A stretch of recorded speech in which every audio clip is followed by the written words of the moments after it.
जब UPSC preparation की बात आती है तो कुछ लोग बोलते हैं कि ग्रेजुएशन के बाद प्रिपरेशन शुरू करनी चाहिए, कुछ बोलते हैं ग्रेजुएशन में शुरू करनी चाहिए, कुछ बोलते हैं कि नहीं 11-12 से ही शुरू कर दो। UPSC is not going to give you any kind of reward if you are putting 10 years longer journey, or if you are putting hard work. UPSC not going to give you any kind of reward. It is a dark reality or harsh reality. तो Delhi is the hub for UPSC कि दिल्ली जाओ तो selection हो जाएगा। Do you think it's important for aspirant to move to Delhi if they want to crack UPSC? The most unique quality about the Prince is the motherhood quality. कि Prince college का affiliation है वो शेखावटी विश्वविद्यालय सीकर उसके अंतर्गत आता है, और इसमें अराउंड शेखावटी रीजन के 500 से ज़्यादा कॉलेजेज है। उसमें प्रिंस कॉलेज हमेशा टॉप पे रहता है। 3 साल बाद बच्चा जब यहाँ से निकलेगा तो मैं गारंटी के साथ कह सकता हूँ कि वो डेफिनेटली अपने पहले अटैम्प्ट में यूपीएससी निकाल सकता है। और इन सब के लिए मैं यहाँ के डायरेक्टर सर हैं मिस्टर जोगेंद्र सुंडा सर, डॉक्टर पीयूष सर, इन सबको दिल से मैं धन्यवाद देना चाहूँगा कि उन्होंने एक ऐसा राजस्थान में एक ऐसा इंफ्रास्ट्रक्चर दिया। अगर किसी को यूपीएससी की प्रिपरेशन शुरू करनी है तो वो प्रिंस कॉलेज में क्यों आए, क्यों वो प्रिंस कॉलेज को चूज़ करें? नमस्कार, यूपीएससी एग्ज़ाम के अंदर अभी कुछ रिसेंट चेंजेस किए गए हैं और क्या आप भी यूपीएससी की प्रिपरेशन शुरू कर रहे हैं? So this podcast interview is just for you. आज हमारे साथ स्टूडियो में मौजूद है Anil sir, academic head of Prince College civil services wing, और उनके साथ हमारे साथ स्टूडियो में मौजूद है Prakash sir. Thank you so much आप दोनों का हमारे साथ जुड़ने के लिए। सर, मेरा सबसे पहला सवाल आपसे ये है कि यूपीएससी के अंदर अभी कुछ नए चेंजेस किए गए हैं, तो यूपीएससी का करंट एग्ज़ाम पैटर्न अभी क्या है? सबसे पहले तो मैं 89.6 सीकर एफएम को बहुत बहुत धन्यवाद देना चाहूँगा कि हमें यहाँ इनवाइट किया, और इसके माध्यम से मैं जितने भी लिसनर्स हैं, व्यूअर्स हैं, उन सभी को नमस्कार। देखिए, जैसा आपने पूछा कि एग्ज़ाम पैटर्न क्या है यूपीएससी का, हर साल रेगुलर बेसिस पे एग्ज़ाम करवाता है, और इसके एग्ज़ाम जो होता है वो 3 स्टेजेस में होता है। पहला स्टेज होता है प्रीलिम्स, दूसरा मेंस और तीसरा इंटरव्यू। सबसे पहले मैं प्रीलिम्स की बात करता हूँ कि प्रीलिम्स एक वनडे एग्ज़ाम है और क्वालिफाई नेचर का एग्ज़ाम है। इसके मार्क्स आगे ऐड नहीं होते। तो इसमें ये वनडे एग्ज़ाम है, इसमें 2 पेपर होते हैं। पहला पेपर होता है जीएस का, जिसमें मल्टीपल सब्जेक्ट्स होते हैं, हिस्ट्री हो गया, geography, polity, economics, science, tech, current affairs and कुछ मिसलेनियस टॉपिक्स भी होते हैं जो कि करंट इवेंट से जुड़े हुए होते हैं। दूसरा पेपर जो होता है इसका होता है सीसेट का, जिसको हम सिविल सर्विसेज एप्टीट्यूड टेस्ट बोलते हैं। इसमें 3 डोमेन होते हैं बेसिकली, मैथ्स, रीजनिंग और आपका इंग्लिश कॉम्प्रीहेंशन होता है। अगर मैं थोड़ा सा बैकग्राउंड में जाऊँ सीसेट के बारे में, तो 2015 तक ये सीसेट का पैटर्न जो हुआ था स्टार्ट, ये 2013 में स्टार्ट हुआ था, और उसमें काफ़ी जो हिंदी माध्यम के छात्र हैं उसमें भी जिनके पास ह्यूमैनिटीज़ बैकग्राउंड के जो बच्चे हैं उनको थोड़ा सा इससे इशू था कि क्योंकि उस समय सीसेट के मार्क्स ऐड होते थे एग्ज़ाम में, वो क्वालिफाई नेचर का नहीं होता था। तो उसके रिवोल्ट के बाद में यूपीएससी ने थोड़ा सा चेंज किया उसमें, और 2015 से सीसेट को क्वालिफाई पेपर बना दिया, जिसमें ये होता है कि 200 नंबर का पेपर होता है, तो आपको सिर्फ 66 मार्क्स लाने पड़ेंगे। चाहे आप किसी भी कैटेगरी से बिलोंग करते हो, आप चाहे जनरल हैं, ओबीसी हैं, एससी एसटी हैं, आपको 66 मार्क्स लाने ही पड़ेंगे। उसके बाद कट ऑफ देखा जाएगा आपका जीएस का, तो उस जीएस के कट ऑफ के आधार पर आप मेंस के लिए क्वालिफाई करेंगे। तो ये प्रीलिम्स का पैटर्न हो गया। उसके बाद आपका जो प्रीलिम्स में जो मार्क्स आया वो आपका आगे प्रोसेस में ऐड नहीं होगा, फिर डायरेक्टली आप मेंस के लिए क्वालिफाई हो गए। मेंस में आपके मल्टीपल सब्जेक्ट्स होते हैं, जिसमें एसए का पेपर होता है, 4 जीएस के पेपर होते हैं, एक ऑप्शनल का पेपर होता है। उसके अलावा 2 पेपर और होते हैं लैंग्वेज के, जिसमें एक तो आपका इंग्लिश होता है, वो कंपलसरी होता है। दूसरा पेपर अपने जो संविधान में, भारतीय संविधान में जो 22 लैंग्वेजेस का उल्लेख है, उसमें से कोई एक लैंग्वेज आप ले सकते हैं। किसी को उर्दू आती है, कोई तमिल आती है, किसी को कन्नड़ आती है, वो एक लैंग्वेज अपनी तरफ से ले सकता है। बट वो दोनों लैंग्वेज के पेपर क्वालिफाई नेचर के होते हैं। बाकी सब्जेक्ट्स जो मैंने बताए, जीएस 1, 2, 3, 4, एसए, ऑप्शनल, उनके मार्क्स आपके आगे प्रोसेस में ऐड होते हैं। तो वो टोटल मिला के 1750 मार्क्स का पेपर होता है। उसके बाद जो थर्ड स्टेज और फाइनल स्टेज होती है वो होता है इंटरव्यू, जिसको बेसिकली यूपीएससी अपने नोटिफिकेशन में पर्सनालिटी टेस्ट के नाम से बोलते हैं। उसमें आपकी ओवरऑल पर्सनालिटी देखी जाती है, और वो 275 मार्क्स का होता है। तो इस तरह से मेंस के 1750 नंबर हो गए, और आपका इंटरव्यू का 275 मार्क्स हो गए। 2025 मार्क्स का था, उसका कट ऑफ बनता है, और उसमें के बाद में आपका फाइनल सिलेक्शन होता है। तो ये एक एग्ज़ाम पैटर्न है इसका, और बहुत ही होलिस्टिक पैटर्न है। इसमें सभी कैंडिडेट्स को इक्वली वेटेज दिया गया है। तो इसमें ऐसा नहीं कि ह्यूमैनिटीज़ को ज़्यादा वेटेज है या फिर साइंस वाले को ज़्यादा है, तो सब ओवरऑल बैलेंस किया हुआ है सिलेबस में। Thank you so much for that explanation. So ऐसा भी देखा जाता है कि यूपीएससी की सर्विसेज को लेकर भी थोड़ा कन्फ्यूजन। सो यूपीएससी के अंदर कितनी सर्विसेज है, इफ़ यू कैन एक्सप्लेन? देखिए, यूपीएससी में देखा जाए तो टोटल 24 सर्विसेज होती है, जिसको 3 पार्ट्स में डिवाइड किया गया है। पहला पार्ट है इसका ऑल इंडिया सर्विसेज, दूसरा है सेंट्रल सर्विसेज और जिसको ग्रुप ए सर्विसेज बोलते हैं, तीसरा है ग्रुप बी सर्विसेज। जो पहला पार्ट है इसका ऑल इंडिया सर्विसेज, इसका नाम ऑल इंडिया सर्विसेज इसलिए कि इसमें आपको जो भी कैंडिडेट क्वालिफाई होता है सिविल सर्विसेज में, उसको central as well as state दोनों को सर्व करना होता है। उसमें 3 सर्विसेज होती हैं हमारी। एक होता है आईएएस, जिसको इंडियन एडमिनिस्ट्रेटिव सर्विस बोला जाता है, दूसरा आईपीएस और तीसरा forest service, Indian forest service. तो उसमें ये होता है कि आपको एक स्पेसिफिक कैडर अलोकेट होता है। आप जब फॉर्म फिल करते हैं तो आप एक कैडर फिल करते हैं, अपनी प्रायोरिटी, आप अपनी जो प्रीफरेंस होते हैं वो फिल करते हैं उसमें कि आपको कौन सा स्टेट चाहिए। अगर उसके अकॉर्डिंग आपकी रैंक आती है तो वो स्टेट आपको मिलता है, तो आप लाइफ सर्विस टाइम जो आपका पूरा टेन्योर है आपको उस स्टेट में सर्व करना होता है। उसके साथ साथ में कभी कभी डेपुटेशन पे आपको सेंट्रल गवर्नमेंट में जाना पड़ता है। तो इस तरह से आप central as well as state दोनों को सर्व करते हैं, इसलिए इसको ऑल इंडिया सर्विसेज बोला जाता है। दूसरा होता है सेंट्रल सर्विसेज और ग्रुप ए सर्विसेज, जिसमें 16 सर्विसेज होती हैं, जिसमें आईआरएस हो गया, इंडियन डिफेंस सर्विसेज हो गया, पोस्टल सर्विस हो गया, रेवेन्यू सर्विसेज हो गए, ऐसे 16 सर्विसेज होती हैं। वो एक्सक्लूसिवली सेंटर के लिए सर्व होती है, उसमें स्टेट का रोल नहीं होता।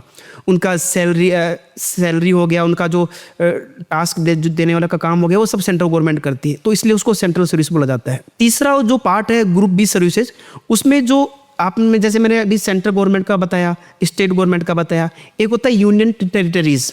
तो यूनियन टेरिटरीज में जो सिविल सर्वेंट होते हैं वो ग्रुप बी सर्विस के थ्रू होते हैं, वो उसमें जो सर्विस मिलती है वो ग्रुप बी सर्विस होती है। तो इस तरह से 3 पार्ट्स में सर्विसेज आपको दी जाती है, central services, all India services and group B services, जो यूनियन टेरिटरीज के लिए होती है। तो ये सर्विस एलोकेशन होता है इसमें। Thank you so much for that information. Sir, UPSC का एलिजिबिलिटी क्राइटेरिया क्या होता है? देखिए, एलिजिबिलिटी क्राइटेरिया की अगर मैं बात करूं तो उसमें 2 क्राइटेरिया होता है। एक तो होता है आपका एज लिमिट, एक होता है नंबर ऑफ अटेम्प्ट्स। तो मैं सबसे पहले एज की बात करता हूं कि यूपीएससी में 21 ईयर से और 32 ईयर्स का एज लिमिट होता है, जिसमें जनरल जो होते हैं, जनरल कैटेगरी से जो कैंडिडेट बिलोंग करते हैं उनके लिए 32 साल होती है लास्ट एज लिमिट, और जो ओबीसी के होते हैं उनको 3 साल का एक्स्ट्रा वो दिया जाता है, तो उनका एज लिमिट 35 साल हो जाता है। और SC ST होते हैं उनको 5 साल का मिलता है, तो उनका जो एज लिमिट होता है वो 37 ईयर्स का हो जाता है। तो ओबीसी को 3 साल का रिलैक्सेशन मिलता है, SC ST को 5 ईयर्स का जो एज रिलैक्सेशन मिलता है इसमें। तो उनके अटेम्प्ट जो ओबीसी जनरल का 32 साल होता है, ओबीसी का 35 साल और SC ST के लिए 37 साल एज लिमिट होती है। और अब मैं नंबर ऑफ अटेम्प्ट्स की बात करूं तो जो जनरल कैटेगरी के कैंडिडेट होते हैं उनका 6 अटेम्प्ट होता है, और ओबीसी के लिए होता है 9 अटेम्प्ट्स, और SC ST के लिए अनलिमिटेड अटेम्प्ट्स। उनके लिए कोई नंबर स्पेसिफाई नहीं किया हुआ है, वो नंबर ऑफ अटेम्प्ट दे सकते हैं 21 साल और 37 साल के बीच में। And academic qualification? बहुत अच्छा, सबसे इंपॉर्टेंट क्वेश्चन आपने पूछा है, एकेडमिक क्वालिफिकेशन। तो यूपीएससी में ऐसा कोई स्पेसिफिक क्वालिफिकेशन नहीं मानता, वो सिर्फ जस्ट ग्रेजुएट मांगता है कि आप किसी भी स्ट्रीम में अगर ग्रेजुएट हैं तो आप यूपीएससी का एग्ज़ाम दे सकते हैं। इससे हमें ये पता चलता है कि यूपीएससी कोई स्पेशलाइजेशन नहीं मांगता किसी स्पेसिफिक सब्जेक्ट में। वो ये नहीं बोलता कि आपके 75% मार्क्स होने चाहिए इस सब्जेक्ट में, इस डोमेन में। वो सिर्फ ग्रेजुएट मांगता है, आप ग्रेजुएट हैं तो आप एग्ज़ाम दे सकते हैं। Thank you so much for that information. Sir, attempts को लेकर भी कुछ नए रूल्स की बात हो रही है, can you brief us about that? देखिए, अभी रिसेंटली यूपीएससी ने कुछ इंपॉर्टेंट चेंजेस किए हैं। वो किए हैं आईपीएस, और अभी मैंने बात की आपसे आईपीएस और ग्रुप ए सर्विसेज के बारे में। तो आईपीएस और ग्रुप ए सर्विसेज में कुछ चेंजेस किए हैं। उसमें चेंजेस ये है कि पहले ये होता था कि सपोज मुझे 6 अटेम्प्ट्स मिले हुए हैं किसी एग्ज़ाम के लिए, तो और मुझे सर्विस मिल गई, मुझे ग्रुप ए सर्विस मिल गई, सपोज आईआरएस मुझे मिल गया या आईपीएस मुझे मिल गया, तो मैं क्या करता था कि जब तक मुझे प्रॉपर आईएएस नहीं मिल जाता तब तक मैं अपने अटेम्प्ट्स और कंटिन्यू करता, जब तक मेरे 6 अटेम्प्ट पूरे नहीं हो जाते। तो वो जो 6 अटेम्प्ट तक मेरा मेंस का जो जर्नी होती थी वो फाइनल सिलेक्शन तक की, तो वो उन्होंने बंद कर दिया। अब ये हो गया कि सपोज मुझे कोई ग्रुप ए सर्विस मिल गई है तो मैं सिर्फ 1 अटेम्प्ट एक्स्ट्रा दे सकता हूँ। ओके। और वो उसमें भी ये कि मुझे ट्रेनिंग करना जरूरी है पहले। सपोज मुझे आईआरएस मिल गया तो अब मुझे आईरेस मिल गया, अब उसके बाद मैं चाहता हूँ कि मैं नेक्स्ट अटैम्प्ट और दूँ, तो उससे पहले मुझे अपनी वो कुछ जो फाउंडेशन कोर्स होता है वो मुझे करना पड़ेगा ट्रेनिंग टाइम पे, उसके बाद मैं वो अटैम्प्ट दे सकता हूँ, और वो एक ही अटैम्प्ट दे सकता हूँ। ऐसा नहीं कि अगर मुझे मिलता था उसमें सर्विस मुझे मेरी चॉइस की तो वेल एंड गुड, अगर नहीं मिलता है तो मुझे अपनी जो प्रीवियस सर्विस थी मुझे वही रखनी पड़ेगी।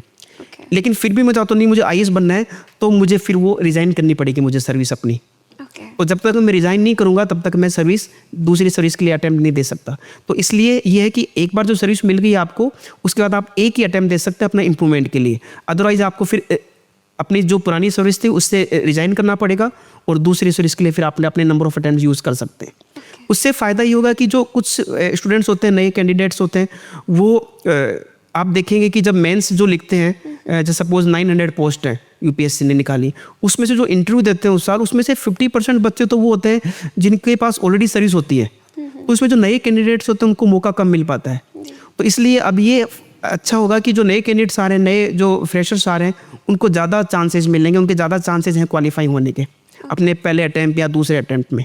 Okay, thank you so much for that information. Prakash sir, मैं आपसे जानना चाहूँगी कि जब यूपीएससी प्रिपरेशन की बात आती है तो कुछ लोग बोलते हैं कि ग्रेजुएशन के बाद प्रिपरेशन शुरू करनी चाहिए, कुछ बोलते हैं ग्रेजुएशन में शुरू करनी चाहिए, कुछ बोलते हैं कि नहीं 11-12 से शुरू कर दो। सो एक आइडियल टाइम क्या होता है यूपीएससी प्रिपरेशन शुरू करने का? Thank you, ma'am, for asking that question. First of all, we are grateful for the invitation. There is no such age as UPSC is mentioning that preparation की कोई as नहीं है। आप it should be start as early as possible because competition day by day it is more tougher, बहुत ज़्यादा tough होता जा रहा है। तो it's good when you are starting your preparation after completing 12th exam. It's very good time because when you are crossing 12th, there is a no burden, there is a no responsibility, only there is a study, and day by day, because we all are know that UPSC is very lengthy and lethargic. It demands a lot of time, energy, patience. So it's a perfect time when you start after completing your 12th examination. It's a best suited time during graduation. during graduation. और right sir, ऐसा कहा जाता है कि जब भी UPSC preparation की बात आती है तो Delhi is the hub for UPSC, कि दिल्ली जाओ तो सिलेक्शन हो जाएगा। Do you think it's important for aspirant to move to Delhi if they want to crack UPSC? Thank you. It's a myth. I just quoted some quotation. Distance drum sound better. दूर का ढोल सुहावन लगे. Why the students are preferring Delhi? Because if you look at after before 1 decade, then you find out there are limited resources limited थे, and there is no digital kind of media where we can expose knowledge, where we can transfer the knowledge. Now at this time there is no unique place for preparing UPSC. For every corner of the India you can prepare for UPSC, and it is best suited environment that you should prepare yourself for the comfortable environment. It's not mandatory that you are going Delhi, because Delhi have some perks and some cons as well. Because Delhi have lot of distraction, there is no one who watch you, there is no parental caring, there is a lot of you can say that demerits along with some positivity. So in my opinion, that it is not kind of mandatory that you are going to Delhi and preparing, because it's not the UPSC door which can crack by you are going and settling down in Delhi. Okay, thank you so much. Anil sir, as you are academic head of Prince College, अगर किसी को UPSC की preparation शुरू करनी है तो वो Prince college में क्यों आए, क्यों वो प्रिंस कॉलेज को चूज़ करें? देखिए, ऐसे इस क्वेश्चन के जो आपने क्वेश्चन पूछा, बहुत सारे आंसर्स हैं ना। मेरे पास बहुत सारे पॉइंट्स हैं जिस पे मैं आपको बता सकता हूँ, लेकिन यहाँ मैं कुछ इंपॉर्टेंट पॉइंट्स हैं जिनके बारे में बात करना चाहूँगा। सबसे पहला तो ये है कि कॉलेज के साथ ही यूपीएससी का प्रिपरेशन यहाँ पे वेरी फर्स्ट ईयर से होता है। अब उसके पीछे उसका बेनिफिट ये है कि आप देखेंगे कि बाहर बच्चा पहले ग्रेजुएट करता है, फिर अपना कभी अपना कुछ प्राइवेट जॉब भी करता है, गवर्नमेंट जॉब का छोटे मोटे एग्जाम का करता है, तब जाके वो यूपीएससी के बारे में सोचता है। और उसको यूपीएससी की जो बेसिक ABCD भी जिसको नहीं पता होती 3 साल तक या ग्रेजुएट करने तक, उसके बाद वो स्टार्ट करता है प्रिपरेशन, तो उसका 4 से 5 साल पूरा वेस्ट हो जाता है और कहीं ना कहीं उसको डिले हो जाता है। और एक यूपीएससी में होता है कि आपको जितनी जल्दी सर्विस मिलेगी, सपोज आप 21 ईयर्स की एज में आपको यूपीएससी सर्विस मिल रहा है, तो डेफिनेटली आप जब अपनी सर्विस पूरी करेंगे, 30 साल की सर्विस होती है, जो 40 साल की सर्विस हो, उसमें आप डेफिनेटली बहुत बड़ी पोस्ट पे जाके आपका सर्विस खत्म होगा, तो वो एक कहीं ना कहीं रहता, तो एक एक्सपोजर कम मिल पाता। तो बच्चा यहाँ पे जब आएगा फर्स्ट ईयर में, तो फर्स्ट ईयर से ही यूपीएससी की प्रिपरेशन स्टार्ट होती है। और वो फुल ऐसा नहीं है कि सिर्फ नाम मात्र का दिखा हुआ है कि यूपीएससी की होती है, प्रॉपर यूपीएससी का एनवायरनमेंट होता है। आपको you can feel the flavour of UPSC in Prince college. पहली चीज़ तो ये। दूसरी चीज़, यहाँ की जो एकेडमिक्स की मैं बात करूँ तो there are top of the line faculties. एक भी फैकल्टी ऐसा नहीं है जिसको यूपीएससी के बारे में नहीं पता हो। वेल एक्सपीरियंस फैकल्टी, सब्जेक्ट जो डोमेन है उसका, उसमें अपना स्पेशलाइजेशन रखते हैं फैकल्टीज़। तीसरी चीज़ है कि यूपीएससी में आपको पता होगा कि जो मॉक टेस्ट होते हैं, वीकली टेस्ट होते हैं, यहाँ पे रेगुलर बेसिस पे टेस्ट होते हैं, प्रीलिम्स और मेंस दोनों के। और आप देखोगे, जब मैंने एज एकेडमिक हेड मैंने पाया कि जो बाहर जो कैंडिडेट्स होते हैं जो यूपीएससी की प्रिपरेशन करते हैं 3 साल के बाद में, कॉलेज के बाद में, उनसे ज़्यादा बेटर आंसर लिख पा रहे हैं हमारे बच्चे फर्स्ट ईयर के अंदर। और वो जो आंसर की रिपोर्ट होती है वो सीधी पेरेंट्स तक भी जाती है। ऐसा नहीं कि पेरेंट्स दूर रहते हैं तो पेरेंट्स तक भी उनकी रिपोर्ट ऐप के थ्रू जाती है, तो पेरेंट्स को भी पता रहता है कि हमारा बच्चा कितना पानी में है, क्या उसको इम्प्रूवमेंट की ज़रूरत है, सब कुछ पता रहता है। फोर्थ पॉइंट मेरा ये था कि मेंटरशिप। देखिए, यूपीएससी में एकेडमिक्स के साथ साथ मेंटरशिप बहुत ज़रूरी होती है। आप किस डायरेक्शन में जा रहे हैं, आप यूपीएससी में होता है कि आपको क्या पढ़ना है, उससे ज़्यादा ये पता होना चाहिए कि क्या नहीं पढ़ना है और किस तरह पढ़ना है। तो ये सब चीज़ें एक अच्छा मेंटर ही बता पाता है। तो यूपीएससी में, यहाँ प्रिंस कॉलेज में यूपीएससी के टीचर्स के साथ साथ अच्छे मेंटर्स भी मिलते हैं, जो कि मेंटर्स टाइम टू टाइम बच्चों को सही गाइडेंस प्रोवाइड करवाते रहते हैं। और ये सब चीज़ें जो है हिंदी इंग्लिश मीडियम दोनों के लिए सेपरेटली है। हिंदी मीडियम के टीचर्स अलग हैं, इंग्लिश मीडियम के टीचर्स अलग हैं, उनके मेंटर्स अलग हैं, कॉपी इवेल्युएटर्स हैं वो अलग हैं, जो कंटेंट टीम है हिंदी मीडियम की अलग है, इंग्लिश मीडियम की अलग है। तो प्रॉपर पूरे जो इंफ्रास्ट्रक्चर, जो सोर्सेज चाहिए होते हैं यूपीएससी की कोचिंग के लिए, ये एक बड़ी अच्छे जो बच्चों की ग्रोथ के लिए, वो सब चीज़ें Prince college vary first year से बच्चों को देता है। दूसरा सबसे इंपॉर्टेंट चीज़ ये है कि यूपीएससी तो बच्चा कर ही रहा है, उसके साथ साथ में जैसे कॉलेज की जो एग्ज़ाम है, जो विश्वविद्यालय के जो एग्ज़ाम देता है बच्चा, उसमें भी बच्चा बहुत टॉप करता है। अभी मैं आपको जानकारी के लिए बताना चाहता हूँ कि प्रिंस कॉलेज का एफिलिएशन है वो शेखावटी जो विश्वविद्यालय है, दीनदयाल उपाध्याय शेखावटी शेखावटी विश्वविद्यालय सीकर, उसके अंतर्गत आता है। और इसमें अराउंड शेखावटी रीजन के 500 से ज़्यादा कॉलेजेस है, उसमें प्रिंस कॉलेज हमेशा टॉप पे रहता है। यहाँ पे जितने बच्चे एग्ज़ाम लिखते हैं प्रिंस कॉलेज के, उनके 50% से अबोव बच्चे ऐसे हैं जिनके 9 से सीजीपीए से ऊपर मार्क्स आते हैं। और उसके पीछे रीज़न ये है कि वो जो बच्चा आंसर लिखता है, वो जो यूपीएससी की अप्रोच है वो अपनी कॉलेज के आंसर्स में लिख के आता है। और उससे देख के प्रोफेसर्स को भी लगता है कि सच में बच्चा बहुत अच्छा आंसर लिख रहा है। और यही रीज़न है कि बच्चे के हमेशा अच्छे मार्क्स आते हैं। और सबसे अच्छी बात यह है कि हर साल जो विश्वविद्यालय के जो गोल्ड मेडलिस्ट होते हैं वो प्रिंस कॉलेज के ही निकलते हैं। अभी आज ही की बात मैं आपको बताता हूँ कि आज ही हमारे प्रिंस कॉलेज के एमएससी में फिजिक्स में और ज्योग्राफी में गोल्ड मेडलिस्ट प्रिंस कॉलेज के ही आए हैं। और ये सिलसिला पिछले कई सालों से चलता है। और दूसरा है कि फिजिकल एनवायरनमेंट की मैं बात करूँ, यहाँ पे फिजिकल एनवायरनमेंट आप दिल्ली में देखेंगे कि एक 5x5 के रूम में बच्चा रहता है, और खाने पीने की वहाँ पे कंडीशंस अच्छी नहीं है, रहने का छोटे से रूम का 15-15 हज़ार रुपये रेंट होता है। तो उन सब के परे प्रिंस कॉलेज आपको एक वेल मेंटेन एक हॉस्टल्स देते हैं। यहाँ के खाने पीने की व्यवस्था बहुत बढ़िया है, ग्रीन जो गार्डन्स है यहाँ पे, physical environment pollution free environment है। तो वो सब चीज़ें भी कहीं ना कहीं स्टूडेंट की ग्रोथ में रोल प्ले करती है। जब तक आपको फिजिकल एनवायरनमेंट अच्छा नहीं मिलेगा, आप कोई भी एग्ज़ाम सीरियसली नहीं निकाल पाएंगे, है ना। तो इसके लिए आपको एनवायरनमेंट बहुत अच्छा ज़रूरी होता है। वो एनवायरनमेंट प्रिंस कॉलेज पहले ही साल से हर बच्चे को अच्छे से देता है।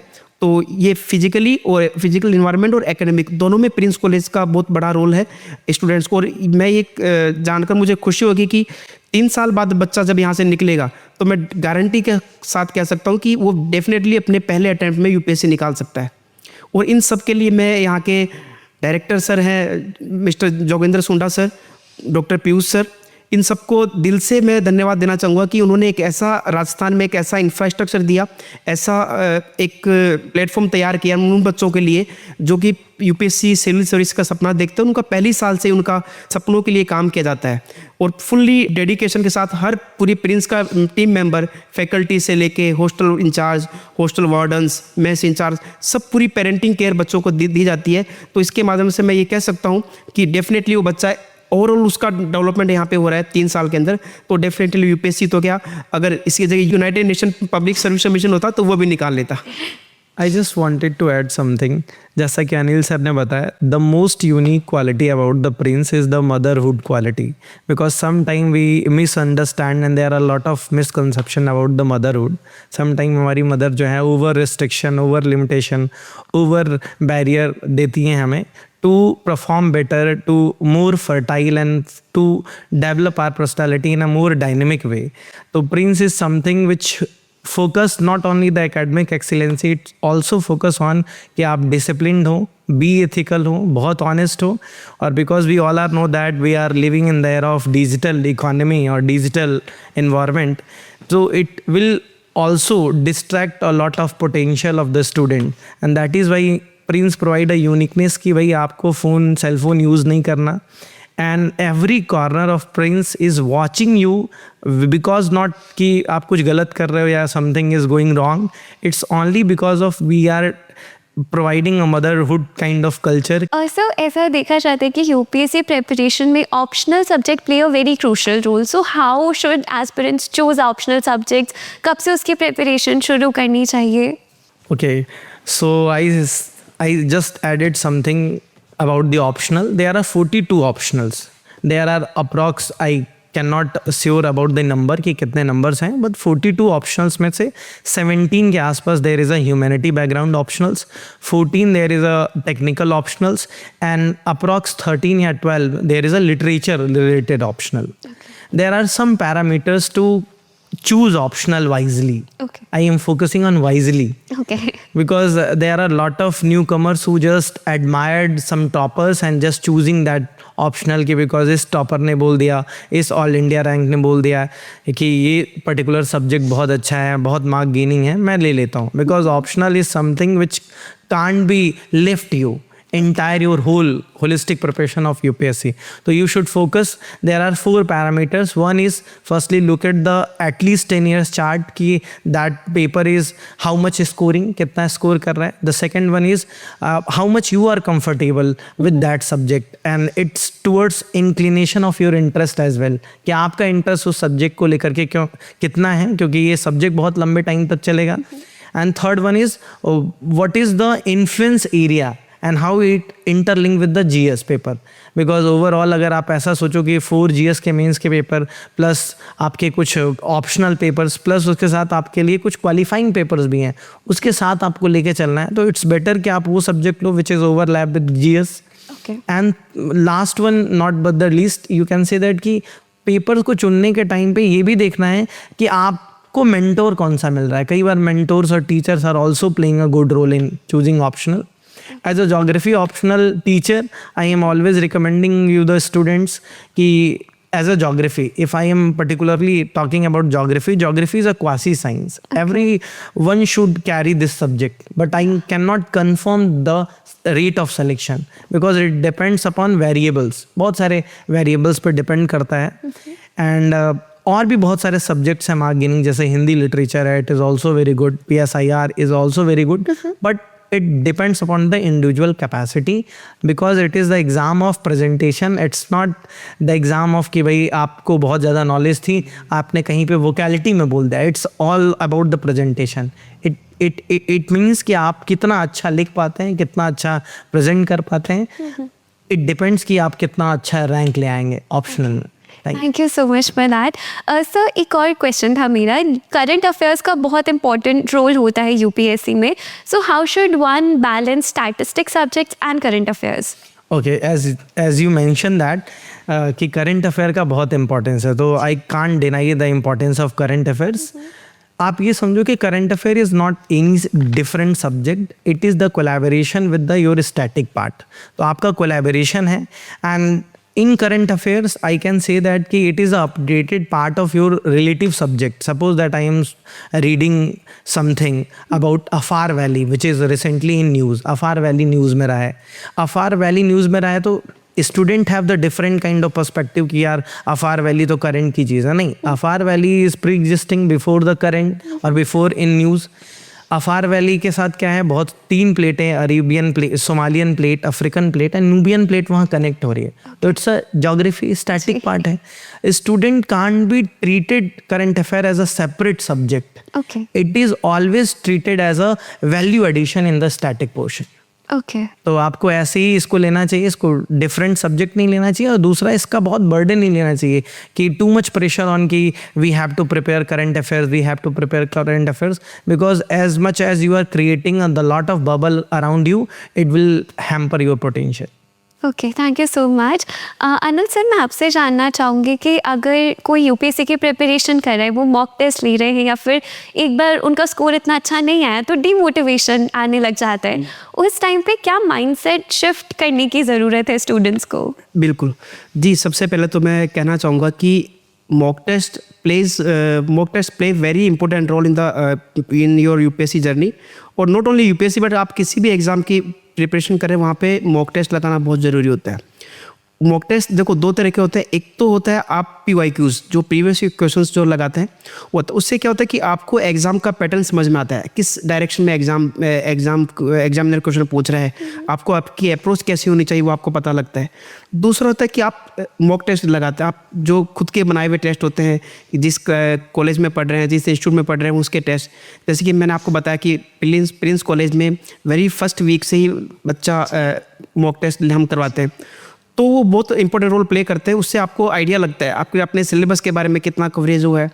और कई बार हमने देखा है कि बच्चे काफ़ी जैसे आपने बोला कि काफ़ी डीमोटिवेट हो जाते हैं कि मार्क्स नहीं आते हैं. देखो, मार्क्स से कम यहाँ पे प्रिपरेशन के दौरान जब आप टेस्ट लें तो मार्क्स मैटर नहीं करने चाहिए, क्योंकि मार्क्स से आपको कुछ सीखना है. आपके अगर मार्क्स कम है तो उसको एनालिसिस करना है. आपके मार्क्स से आप कितना एनालिसिस कर रहे हैं उस चीज़ को, वो इंपॉर्टेंट है. तो जैसे ही आपका अगर टेस्ट होता है तो आप उसको एनालिसिस करिए कि कहाँ मेरी गलतियाँ हैं, उन गलतियों से सीखिए. तो जितना गलती करेंगे, वो कहते हैं कि जैसे यूपीएससी में 6 अटैम्प्ट आपको मिले हैं, तो मैं मानता हूँ कि आपको यूपीएससी 6 नहीं, आप उससे पहले हर वीक एक अटैम्प्ट मानिए अपना. हर वीक आप जो टेस्ट लिख रहे हो अपना फर्स्ट और लास्ट अटैम्प्ट मानिए, और उस अटैम्प्ट में कुछ ना कुछ सीखो. और वो गलतियां आप धीरे धीरे फिल्टर होती चली जाएंगी. आप हर टेस्ट लिखेंगे, एक टेस्ट में कुछ गलतियां आएंगी, दूसरे टेस्ट में कुछ और कम गलतियां होंगी, फिर और कम गलतियां होंगी. तो धीरे धीरे ग्रेजुअली आपकी गलतियां कम आने शुरू हो जाएंगी, और उसमें डेफिनेटली आप अच्छा स्कोर करेंगे बाद में. और वो चीज़, वो कहावत है ना कि the more you sweat in the practice less you bleed in the war.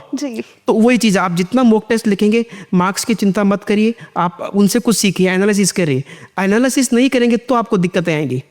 तो इसलिए एनालिसिस करना बहुत ज़रूरी है. मॉक टेस्ट जितने लगाने उतने लगाओ, बिना मार्क्स की चिंता करे हुए. बट ये किसको एनालिसिस करना बहुत ज़रूरी होती है. जी, very important message, thank you so much. ऐसा देखा जाता है कि जब भी यूपीएससी की प्रिपरेशन होती है तो कहा जाता है कि 8 से 10 घंटे पढ़ना पड़ता है. So Prakash sir, what do you think, what a realistic study routine for UPSC preparation looks like? क्या सच में 8 से 10 घंटे पढ़ना होगा? Okay, firstly, thank you for asking that question. Firstly, you have to understand the nature of this examination. ये nature इस examination का है. This examination demands a lot of consistency and patience. It means there is no scope of any dramatic change. Suppose that someone is saying that कि highly motivated students are telling कि भाई अब 14 घंटे पढ़ूंगा and then I will crack this exam. तो आप 14 घंटे पढ़ोगे पर ये कंसिस्टेंसी आप बहुत लंबे टाइम तक मेंटेन नहीं कर सकते. इसलिए यूपीएससी सेज दैट कि भाई हमें बहुत ड्रास्टिक और ड्रामेटिक चेंज का स्टूडेंट नहीं चाहिए. हमें ऐसे स्टूडेंट चाहिए जो कंसिस्टेंटली और पेशेंस के साथ, बहुत कामनेस के साथ लंबे टाइम तक प्रिपरेशन कर सकें विदाउट बोरिंग. मतलब बोरिंग ना हो, मतलब उनका इंटरेस्ट इसमें लूज ना हो, वही कर सकते हैं. इट्स नॉट अबाउट कि वन डे चेंज और you can gain something. Okay, thank you so much. Sir, ऐसा देखा जाता है कि यूपीएससी के दौर में हर साल काफ़ी सारे लोग हिस्सा इसका बन जाते हैं. What do you think, is UPSC everyone's cup of T? Thank you. To be honest, it's not everyone's cup of tea because UPSC, it's not demanding the intellectual gaining or intellectual skill or intellectual property.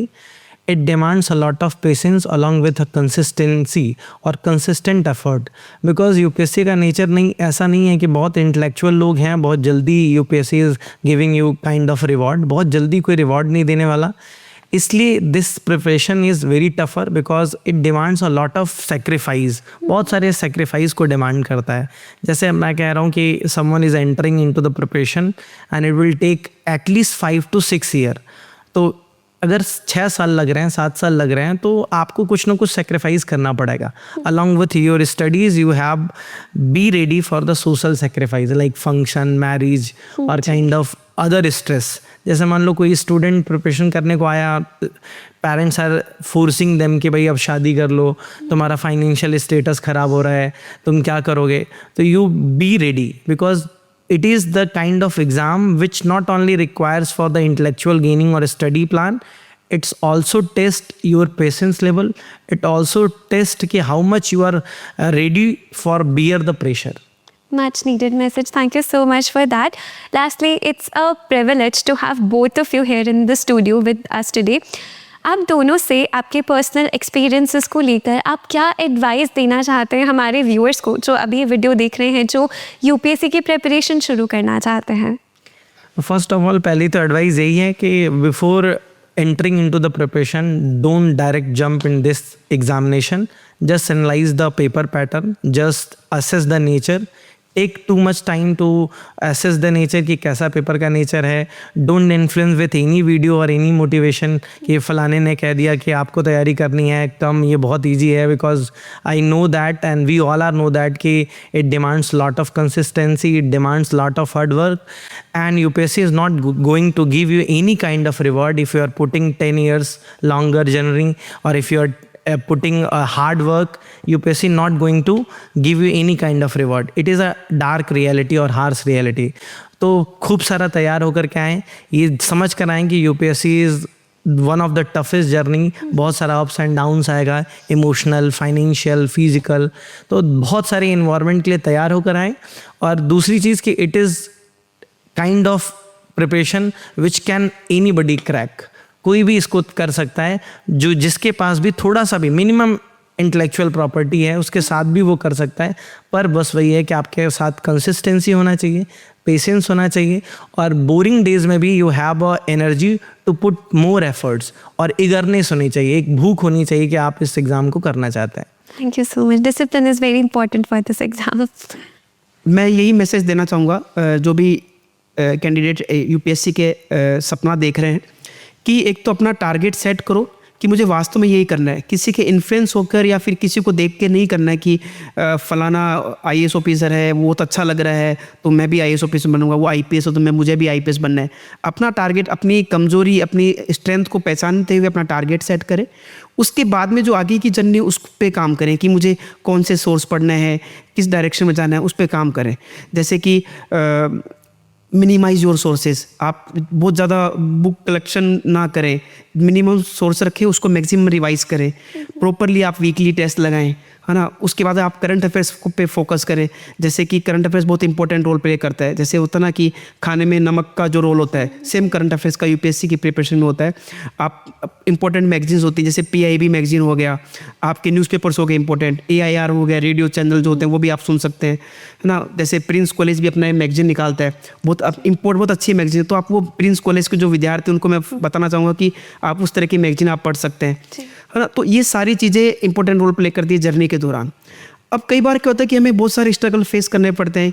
कई बार 6 attempt हो गए, नहीं हुआ, तो उन candidates के लिए जो जिनके अटैम्प्ट पूरे हो गए हैं, कहीं ना कहीं हताश हैं, मैं ये कहूँगा कि यूपीएससी जितना आपसे छीनता है ना, उससे ज़्यादा देता है. एक इमोशन है यूपीएससी का. आप ऐसे नहीं कि आपने जो पढ़ाई किया आपने बहुत कुछ सीखा है. आप किसी को जब आप देखते हैं कि वो लड़की काली है या वो लड़का काला है, उस कास्ट से बिलोंग करता है, ये सब इरेशनल चीज़ें हैं, वो आपके दिमाग में नहीं आएगी. एक ओवरऑल डेवलपमेंट आपका हो जाता है एक यूपीएससी चलने के बाद में. तो वो सबसे मुझे पर्सनली अगर मैं बताऊं तो मुझे ये सब चीज़ें सीखने को, मुझे कभी रिग्रेट नहीं हुआ इस चीज़ का कि मेरा यूपीएससी फाइनल सिलेक्शन नहीं हुआ. मैंने इतने सारे अप्स एंड डाउन देखे यूपीएससी के जर्नी के दौरान. मैंने उस एग्ज़ाम को जिया है, उस प्रिपरेशन में जो टाइम उसको जिया है मैंने बहुत कुछ सीखा है. एकेडमिक्स के अलावा मैंने बहुत कुछ जाना है. और ये मैं ही नहीं, ये जिस भी कैंडिडेट ने सीरियसली अपने अटैम्प्ट दिए और उसका कहीं ना कहीं सिलेक्शन किसी कारणों से नहीं हो पाया, तो उसको रिग्रेट नहीं होता है कि मैंने कुछ खोया या मेरा जो 6 साल थे मेरा वेस्ट हुआ, उसको ज़रूर कुछ ना कुछ मिला है। और यूपीएससी डेफिनेटली आपको कुछ ना कुछ देता है। और ये यूपीएससी नहीं, आप कोई भी एग्ज़ाम की करते हैं प्रिपरेशन, कोई भी काम अपने दिल और दिमाग दोनों से तन मन से करते हैं और वो सक्सेस नहीं मिलती तो कहीं ना कुछ और अलग चीज़ देता है। और मैं ये कहना चाहता हूँ कि देखो, अगर आप भगवान में बिलीव करते हैं तो आप, भगवान ने सबके लिए कुछ ना कुछ बना रखा है ना। आपको अगर वो नहीं मिलता है तो हो सकता है कुछ बेटर आपके लिए है ऑप्शन, है ना। तो इसलिए कभी भी बस अपना वो ना, भगवान कृष्णा ने बोला है कि कर्म करो फल की इच्छा मत करो, है ना। तो अपना काम अपना बेस्ट दो अपने की, ताकि आपको रिग्रेट ना हो कि मैंने मेहनत नहीं करी। डेफिनेटली अगर आप मेहनत करेंगे तो आपको अच्छा मिलेगा, नहीं तो उससे बेस्ट कुछ आपके लिए है, अपनी डेस्टिनी में लिखा हुआ है। तो अपना बस ऑनेस्टी से हार्ड वर्क करो। Wish you all the very best. Thank you so much. Thank you so much.